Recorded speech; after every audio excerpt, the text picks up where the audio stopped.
wasn't just a bark. It was the kind of bark that made the air go still, the kind that sliced through the chatter of children, made teachers glance over their shoulders, and froze a hallway full of motion in its tracks. One sharp, sudden bark, and the world paused. That Wednesday morning at Haven Ridge Elementary had started like any other. The sun was warm, the sky cloudless, and the school was buzzing with excitement. Today was Safety Day, a much-anticipated event where local police brought in their K-9 units to demonstrate how dogs help keep communities safe.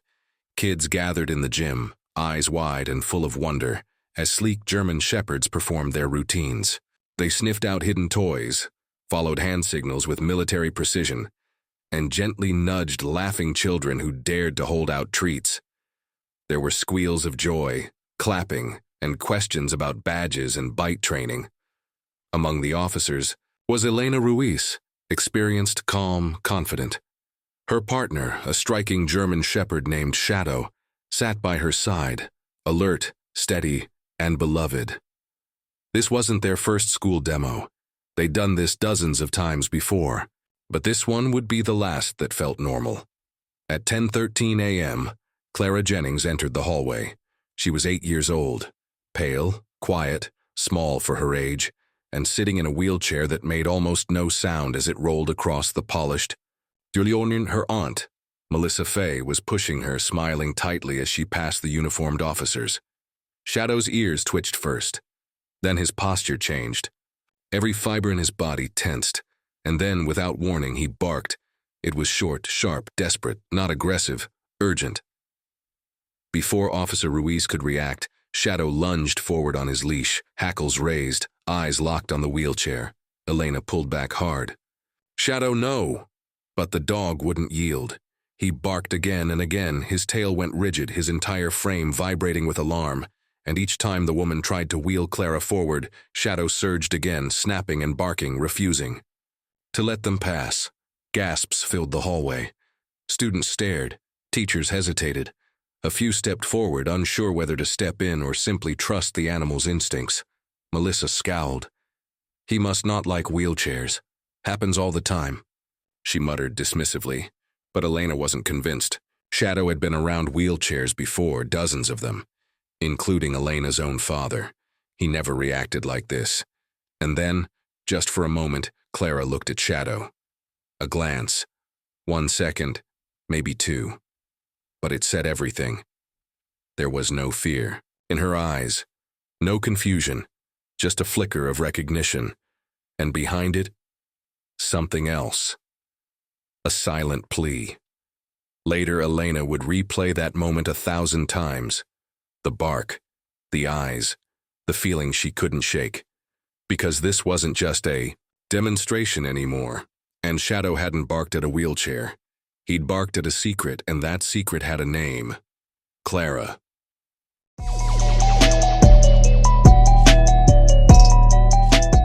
Elena Ruiz didn't sleep that night. It wasn't unusual for a police officer to carry thoughts home like extra weight in a jacket pocket. But this was different. She sat at her kitchen table long after midnight, a mug of coffee growing, cold beside her, eyes flicking back and forth between the tiled floor and the soft, rhythmic breathing of the dog curled beside her. Shadow wasn't twitching like he usually did in sleep. No dream chasing, no playful paw flutters, just a rigid stillness, like he was waiting, like he knew they weren't finished. Elena replayed the scene again in her head, Clara rolling silently past, Shadow's sudden freeze, the bark, that unmistakable growl when Melissa placed a hand on Clara's shoulder, the sheer force of his resistance. He'd barked before, at bombs, drugs, at the scent of ammonia leaking from a rusted pipe no one else noticed. But never at a child. Never like this. And then there was Clara's look, that half-second eye contact that felt like a scream hidden. Inside silence, Elena set her mug down and exhaled hard. "All right, partner," she muttered, glancing down at Shadow. "Let's go again." The next morning, she didn't go to the precinct. Instead, she drove straight back to Haven Ridge Elementary. It was still early, before school hours, so the hallways were mostly empty. She told the front desk she thought, She left a training marker during the demo. No one questioned her. She was a familiar face, a trusted officer. And besides, who would question a K-9 and handler walking the halls after a school event? They retraced every step from the day before. Elena walked slowly, letting Shadow take the lead. He sniffed, circled, paused near a locker, moved on. But then, near the hallway where Clara had passed, Shadow stopped. He sat. Then he let out a sound Elena had only heard once before, a soft, keening whine that wavered between alert and sorrow. His tail wagged low and hesitant, and his gaze locked onto Elena like he was asking her, begging her to see what he saw. She knelt beside him. "What is it, boy?" she whispered. He nosed the floor, then the wall, then back to her. It wasn't training behavior. It wasn't a game. It was a message. Later that day, Elena opened her laptop and started digging. Clara Jennings, 8 years old, no birth certificate on file, no documented medical records prior to 6 months ago. Guardian listed as Melissa Fay, identified as Clara's maternal aunt. But that's where things got strange. Melissa's file showed 2 addresses in the past year. A license renewal flagged for inconsistency. Previous occupation, in-home nurse, terminated under conduct unbecoming. There was no detailed report, no formal charges, but the line itself raised Elena's hackles. She went deeper. A cross-reference search using Melissa's photo flagged an old alert from a neighboring state. 3 years prior, a missing persons bulletin had been issued under a different name. The woman in the photo looked almost identical to Melissa, just younger, with a different haircut. But the eyes were the same. The report had quietly expired. No body, no arrests, no updates. Shadow stirred at her feet, letting out a faint chuff. Elena looked down at him and her chest tightened. "What are we walking into?" she whispered. There was no definitive proof of anything. Not yet, but everything felt wrong. No record of Clara's paralysis, no verified accident, no school enrollment history prior to arriving at Haven Ridge. It was like the child had appeared from thin air, wheeled into existence by a woman with a carefully constructed past. But Shadow knew. He had always known. That evening, Elena fed him, then sat beside him on the floor with her back against the fridge. He rested his head on her knee, and she scratched gently behind his ears. "You've never missed," she murmured. 5 years. Drugs, bodies, traps, not once. And you're telling me this girl, this child." Her voice faltered. She looked at the kitchen clock. 9:43 p.m. She picked up her phone, opened her contacts, scrolled, hovered over a name but didn't press dial. There wasn't enough to file a report. Not yet. Instinct wasn't admissible. Neither was a bark. But that look from Clara? It haunted her. Shadow suddenly sat up, tail twitching. Elena followed his gaze to the front window, heart skipping a beat. Nothing. Just a car passing. But that tension? That shared alertness between them? It was all she needed. The next morning, Elena dialed someone she trusted, Linda Carrington, the school's guidance counselor. They had worked together before during a community outreach event. Linda was compassionate, intuitive, and known for spotting kids who slipped through the cracks. Over coffee at a diner near the precinct, Elena got straight to the point. "Clara Jennings," she said. Shadow had a reaction to her, a big one. Linda nodded slowly. I didn't know what to make of it, but that dog of yours, he doesn't bark at shadows." Elena smiled faintly. "No, only at truths we haven't seen yet." Linda brought out a folder, glanced around, then opened it cautiously. "I'm not supposed to share this," she whispered. "But something's been bothering me too." She handed Elena a crayon drawing. It was a child's rendering, crude and colorful. In the middle stood a little girl, walking. Behind her, a tall woman dragged something hunched and small on a leash. The woman's face had been scribbled red. Elena's breath caught. "What is this?" She said it's a made-up story, said she was pretending. But when I asked why the girl wasn't in a chair, she whispered, "That's who I used to be." Elena stared, heart pounding. "She dreams of walking, Linda added. She says her legs work in her sleep. The next sheet was a health report, a circular bruise documented on Clara's lower back. She said she fell off her chair, Linda noted, but the pattern didn't make sense. Elena exhaled, voice low. She's being hurt and no one's looking, Linda nodded. She's quiet, too quiet. Elena reached for her phone again.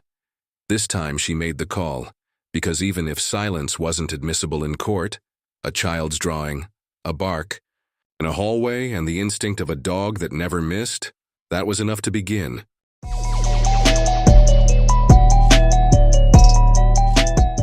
Elena had worked in law enforcement long enough to know that the truth rarely shouted. It whispered. In this case, it whispered through scribbled drawings, health reports shoved into filing cabinets, and the eyes of a little girl who never said a word out loud. She didn't wait. That very afternoon, she filed a preliminary welfare concern with the Department of Child Safety. It wasn't enough for a removal, not yet, but it would trigger a paper trail, and Elena wasn't stopping.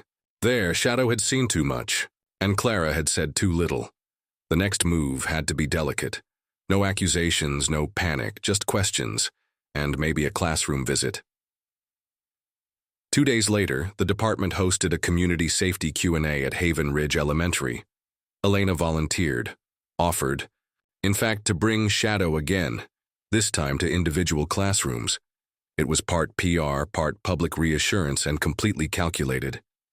She needed to see Clara again.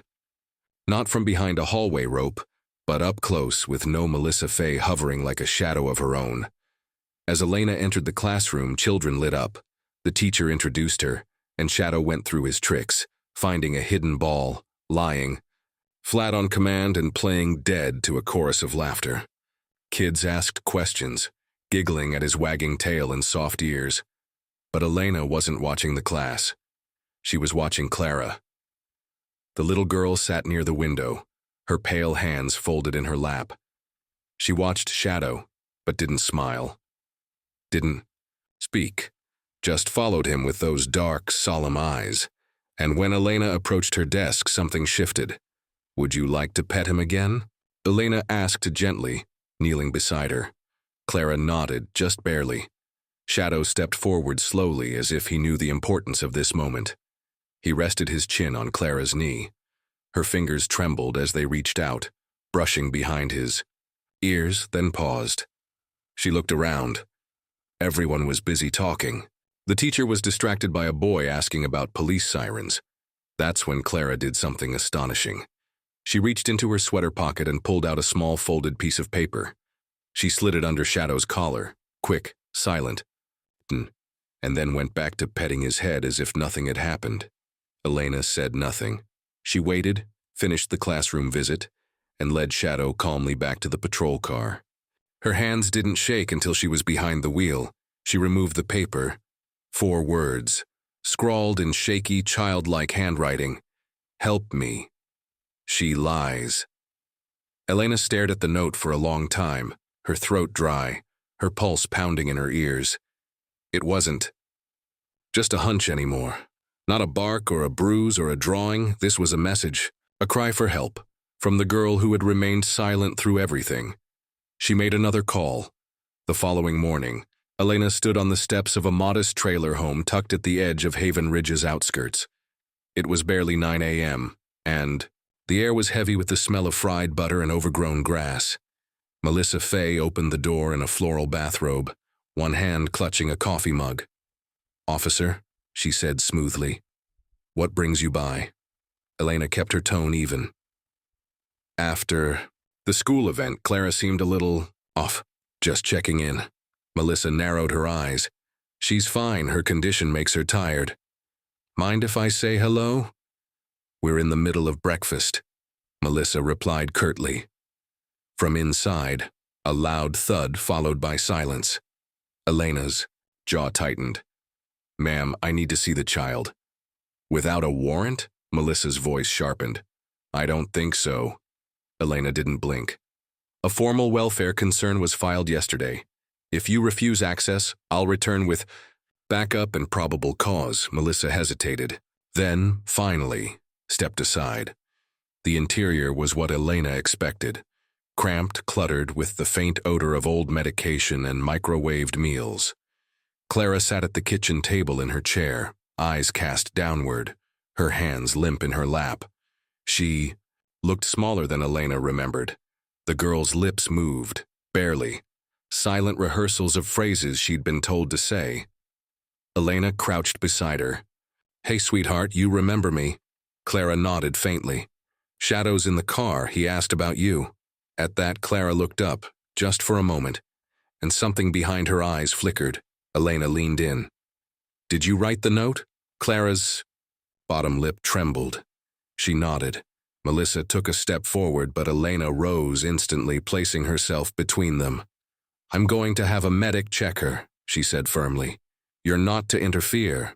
Melissa opened her mouth, ready to argue, but froze.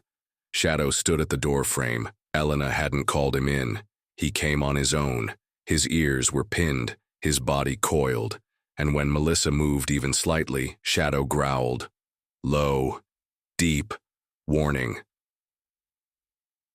The medics arrived within the hour. Clara was removed from the home under emergency protection. At the hospital, blood work confirmed Elena's worst fears. Elevated levels of lidocaine, a topical anesthetic, high enough to dull motor response. Repeated use suggested long-term dosing. Clara hadn't been paralyzed in a car accident. She had been drugged over and over, likely for years. Melissa Fay was taken into custody. During interrogation, she confessed to using Clara to collect disability benefits, online donations, and sympathy. "No one questions a sweet little girl in a wheelchair," she said coldly. "They wouldn't suspect a thing." "They will now," Elena replied, voice flat. At the hospital, Clara lay in a clean bed with white sheets and sunlight warming her face. A child therapist sat nearby, gently encouraging her to speak, to breathe, to begin healing. Elena entered, quietly with Shadow. Clara's face lit up the moment she saw them. "Is he really my hero?" she asked softly. Elena smiled. "No, honey, he's our hero." Shadow patted over and curled up beside the bed, his head resting lightly near her feet. He didn't bark, didn't move, just stayed. He had found her, and he wasn't leaving again. Days later, something even more remarkable happened. Clara stood, just 1 foot, just 1 step. But it was real. Not imagined, not in a dream, not whispered into crayons or hidden in letters. Real. The physical therapist gasped, dropping her clipboard in stunned awe. Clara flinched, still expecting reprimand. But this time, there was none. Just hands ready to catch her, if she wobbled. Outside the hospital room, Elena watched from behind the glass, her arms crossed, her heart somewhere between shattered and whole. Beside her, Shadow sat upright, watching intently. When Clara took her second step, his tail thumped once, soft and proud. Later that evening, Elena sat in the pediatric wing's conference room with Jordan Freeman, Clara's assigned social worker. A woman in her early 30s, Jordan was still new to the job.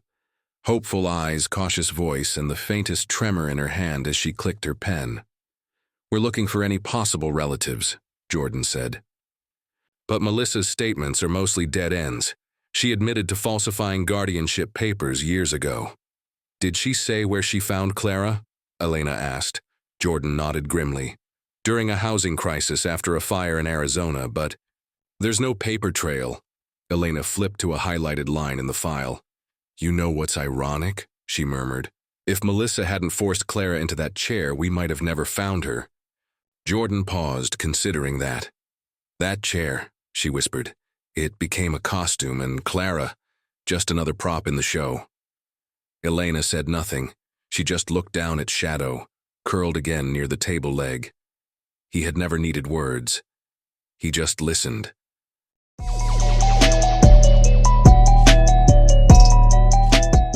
For days, the truth simmered beneath the surface like something toxic in still water. Clara was now safe, physically, but the deeper story hadn't yet come into focus. Elena knew that what Melissa had done was more than just cruelty. It was Methodical, planned, and possibly part of something even darker. No one fakes guardianship, creates a fake life for a child, and disappears from official records without leaving a deeper stain. Clara wasn't just hidden. She had been erased. While Clara remained at the hospital under round-the-clock observation, Elena spent every waking hour digging. Her hunches weren't enough anymore. She needed names, dates, links. She needed to understand not just what happened to Clara, but who she really was. Shadow stayed close throughout the process, trailing her through paperwork piles at the precinct, and lying under her desk as she made call after call. His calm presence reminded her that instincts could still be trusted, even when the evidence hadn't caught up yet. One afternoon, while going through Melissa's old employment history, a small but chilling detail caught Elena's eye. During the same time Melissa had claimed guardianship over Clara, she had also been volunteering at a temporary shelter in Arizona, right after a massive apartment complex fire that displaced over 200 families. That was the moment the pieces clicked. Melissa hadn't just found Clara on the street. She had targeted her and, maybe, taken her. Elena picked up her phone and contacted Nancy Ruiz, a missing persons analyst she'd worked with in the past. They pulled the files of children reported missing in Arizona during that exact window. Less than 2 hours later, Nancy called back. "I think we found a match," she said. "Clara Jennings may not be Clara at all. The real name, Amelia Morales. Last seen at age 4. Mother, Lena Morales, reported missing the same night during the chaos of the fire. Lena's body had been discovered weeks later, washed up along a riverbank miles from the city. Cause of death was undetermined, but foul play had been suspected. No charges were filed, no suspects ever confirmed. Elena's throat tightened. And the child? Never found, Nancy said. Until now. Elena didn't tell Clara right away, not all at once. How do you tell a child who barely speaks that her entire identity has been manufactured? That her mother was dead? That the only life she remembered had been built on lies. She waited until the moment felt safe. Not easy, but safe. That evening, Elena returned to Clara's hospital room alone. The little girl was sitting upright, sketchbook in hand. She had started, drawing again trees, light filtering through leaves. In the corner of the page was a blank space, as if someone had been erased from the scene. "Hey," Elena said softly. Clara looked up and smiled faintly. "You're getting really good," Elena added, pointing at the drawing. Clara shrugged. "It's a forest. I think I've been there." "You have a great memory," Elena replied, "and I was hoping you could help me remember something else." Clara tilted her head. "We're trying to figure out more about where you came from," Elena said gently. "Who your family really is." Clara's hand tightened slightly around the pencil. Elena waited, and then just above a whisper, Clara said, "I had a mom." Elena's breath caught. "She sang to me," Clara continued. "A song about stars. She smelled like cinnamon. Her hair was long and dark. That's all I remember." "That's more than enough," Elena said, her voice soft. Clara looked at her then, hope flickering. "Do you think she's still out there?" Elena hesitated, then answered honestly. "I don't know, but I think someone out there loves you very much, and we're going to try to find them." As if summoned by emotion, Clara reached under her pillow and pulled out a small, wrinkled photograph. "I think this is her," she said. "It was in the lining of my coat. I don't remember putting it there. Maybe I was hiding it." Elena took the photo with trembling fingers. It was grainy, old, but unmistakable. A woman stood in the center, holding a child who looked just like Clara. Same eyes, same hair. In the background, blurred faces and what looked like a fairground. Elena turned the photo over to Jordan Freeman and the analyst team that same night. By noon the next day, the image had been enhanced and run through national databases. At 3:14 p.m., a hit came back. Lena Morales, reported missing 4 years ago, age at disappearance, 28. Daughter, Amelia Morales, age 4 at the time. Melissa Fay had lived in Arizona during the fire. Witnesses from the shelter remembered seeing her nearby, helping with children. Then, suddenly, she was gone. So were Lena and her daughter. Only now did it become clear. Melissa had taken the girl. Elena returned to the hospital knowing that what she carried was not just closure, but heartbreak. Clara sat on her bed, legs tucked under the blanket, flipping through her sketchbook. Elena sat beside her and handed over the newly printed photo. Clara stared at it. Her bottom lip trembled. Then, with the quietest voice, "Mommy." Elena nodded. Her name was Lena Morales. Clara didn't cry, but her shoulders shook. She held the photo to her chest, pressing it against her heart. "Is she alive?" she asked. Elena lowered her head. "We're still trying to confirm."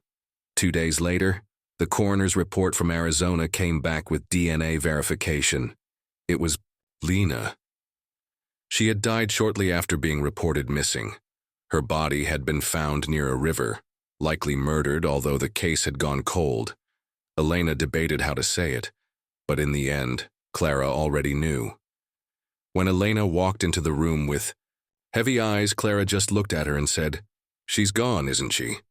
"I'm so sorry," Elena whispered. "She didn't leave you. She didn't want to. You need to know that."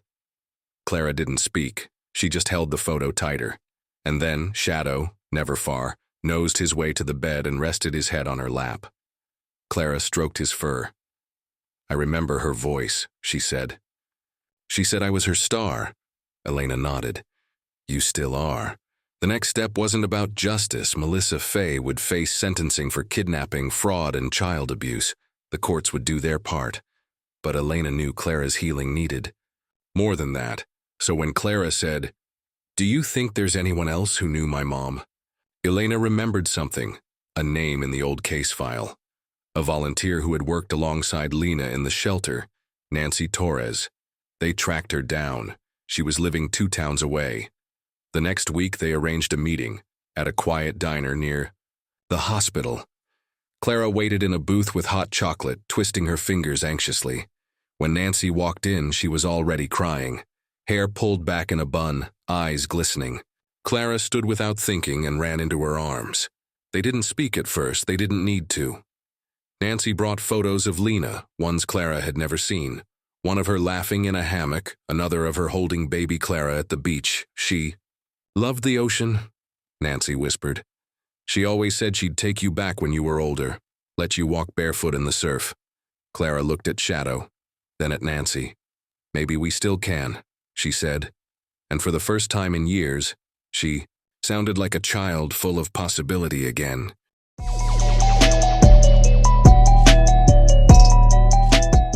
By all accounts, Clara should have been safe now.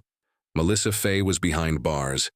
The truth had come to light, and Clara, Amelia, had a name, a story, and a chance to reclaim her life. But safety is a fragile thing. It can be built up in weeks, yet shattered in seconds by the return of something, or someone, long thought buried.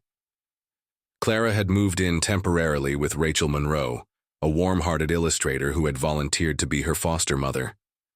Rachel's house was small but full of life, books leaning on crooked shelves, blankets that smelled like lavender, and 2 cats who alternated between curiosity and suspicion toward Shadow. He didn't mind. He had claimed the rug by Clara's bed and stood silent guard every night. It was peaceful, until it wasn't. It happened on a Monday afternoon. Clara was sitting in the driveway sketching 2 neighborhood dogs as they played fetch in the sun. Rachel and Officer Elena Ruiz sat on the front porch with coffee, chatting about court updates and next steps in the guardianship process. Shadow lay between them, half asleep under the shade of the swing. Then his head shot up, ears forward, nose twitching, body still. Elena followed his gaze to the end of the street. There, about 50 yards away, a man stood on the sidewalk, medium build, gray hoodie, hands in pockets. He didn't move, didn't wave, didn't look at any one house in particular, but his head was tilted slightly, like he was listening. "Rachel," Elena said carefully. "Do you know him?" Rachel stood up. No, he's not from around here. Clara, sensing the tension, stopped sketching and looked up. Her gaze followed theirs, and her expression shifted instantly. Confusion, recognition, then fear. The man turned and walked away, not in a hurry but with purpose. Shadow growled, low, deep, one bark that didn't rise but settled like a warning into the bones of everyone who heard it. Later that night, Elena requested the footage from Rachel's home security system. She sat at the kitchen table alone, Shadow beside her, watching the footage frame by frame. There it was, the man in the hoodie. He hadn't just walked by. He'd stopped. He had stared at Clara for 23 seconds, and more than that, his hands hadn't been in his pockets after all. One held a phone, the other, a small silver object, a lighter. Elena froze the frame, her skin chilled. This wasn't random. This was deliberate. She filed a report the next morning. The man hadn't trespassed, hadn't said a word. Legally, there wasn't much. But Elena had been in law enforcement long enough to recognize the behavior. Predators waited. They lingered in comfort zones until they could strike again. She flagged the case to the FBI's Child Crimes Unit and submitted the footage. Then she began pulling every document from the Lena Morales case. Arrest records, witness statements, unsolved files, and one name kept coming back. Martin Kessler, Lena's former partner. Long criminal history, charges for assault, domestic violence, and stalking. Many of them dropped when Lena failed to appear in court. He had disappeared the same week she did, and now he had an active warrant for aggravated assault in Nevada. Elena stared at the mugshot. Same jawline, same build, same left-handed grip noted in arrest reports. Was it him? She couldn't confirm it, but every instinct she had screamed, yes. The next move had to be fast, but quiet. Elena contacted Clara's social worker and coordinated with the local police department to plan a temporary relocation. A safe house far outside city limits nestled near the mountains, just until they could verify whether Martin was truly in the area. Clara noticed the tension immediately. One afternoon, she found Elena in the hallway, zipping up Shadow's gear bag. "Are we leaving?" she asked softly. Elena looked up, caught in the moment. Just for a few days, somewhere safer. "Because of the man," Clara whispered. Elena hesitated, then nodded. "Yes." Clara took a shaky breath. "Will Shadow come too?" Elena knelt, placing a hand gently on Shadow's back. "Always. Wherever you go, he goes." The cabin was quiet, with a wraparound porch that creaked with every breeze. Clara spent her days drawing, watching the birds from the window and asking Elena questions she didn't always know how to answer. "Do you think he's still watching me?" "Not anymore," Elena would say. "He's not getting near you again." At night, Shadow patrolled the house. He never barked, never growled. Just moved from front door to back, alert, determined. Elena slept in a chair by the window, her badge on the table, her sidearm within reach. But on the fourth night, the alarm went off. It was just past midnight. A motion sensor triggered behind the cabin. Elena was on her feet in seconds, Shadow already moving to the back door with a silent intensity she'd come to recognize. There, in the dark woods beyond the fence, a figure moved, running. Elena didn't think. She gave Shadow the signal. "Go." He leapt forward, faster than light, almost invisible in the dark. The figure ran, stumbled, fell. Shadow didn't hesitate. He lunged. A growl shattered the forest silence. By the time Elena arrived, gun drawn, the man was pinned. Blood on his face. Knife on the ground. Shadow stood over him, teeth bared, unmoving. Elena aimed her weapon low. "Don't move." The man didn't resist. He just looked up at her, dazed. "She's not supposed to be alive," he mumbled. Elena's jaw locked. She said coldly, "and she's never going to be hurt again." Back at the cabin, Clara waited with Rachel and another officer. When Elena returned with Shadow by her side, Clara didn't need an explanation. She just nodded. She understood. And that night, for the first time since Lena's death, Clara slept through the night. News of the arrest spread like wildfire. K9 dog tracks down fugitive, rescues kidnapped girl. No one revealed Clara's identity. Her records were protected. But the photo of Shadow sitting proudly beside Elena Ruiz, tongue out, metal gleaming, ran on every local news station. In the safe house, Clara watched the report from the living. Room couch, a blanket over her legs, Shadow curled at her feet. "That's my dog," she whispered. Elena chuckled from the kitchen. "I think he'd agree with you." Rachel, drying dishes at the sink, added, "I've never seen a dog so connected to someone." Clara looked down, then scratched behind Shadow's ears. "He listens to me," she said, "even when I don't say anything." Later that week, the department hosted a quiet ceremony to honor Shadow. No grand parade, just a small room at the station, officers, city officials, a group of kids from Haven Ridge Elementary with drawings and cards and superhero capes made out of felt. Clara wore a pale blue dress. She walked in on her own, no chair, no crutches, just her own 2 feet. She held Elena's hand on one side, Shadow's leash in the other. At the podium, she placed a medal over Shadow's neck. It was heavy, gold-colored. It jingled. He didn't care. But when Clara leaned down and kissed the top of his head, his tail wagged with a proud thump. A reporter asked if she had anything she wanted to say. Clara looked into the camera. "I just want people to listen to kids who are quiet. Sometimes we can't say everything, but dogs like Shadow, they hear us anyway." For a long moment, the room was silent. Then came the applause. Real, loud, lasting. "And Shadow?" he barked. Just once. Not as a warning this time, but as an answer.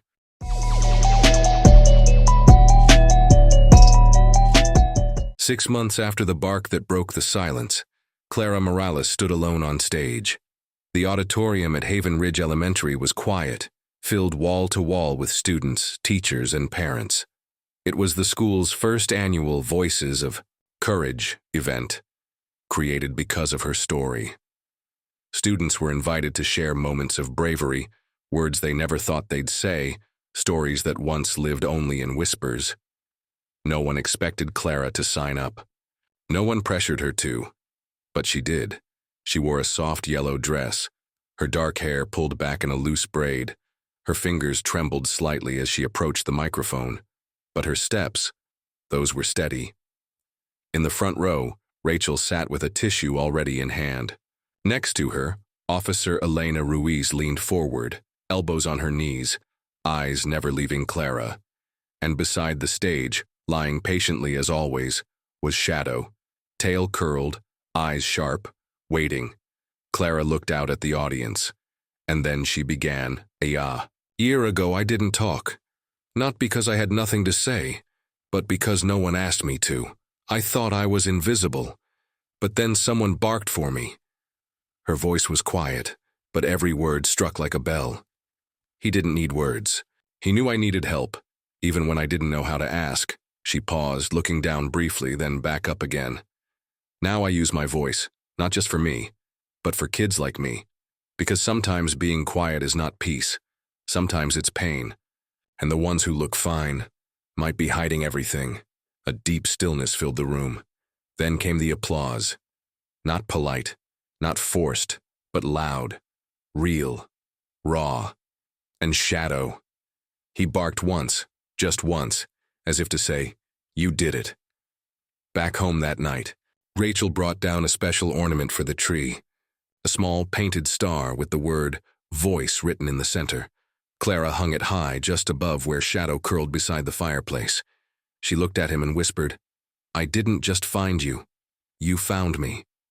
Weeks later, a publisher contacted Rachel and Clara after seeing a local news clip of her speech. With Rachel's help, Clara wrote and illustrated a children's book called The Dog Who Heard Me. It was not just her story, it was every silent child's story. The book spread quickly to schools, shelters, libraries.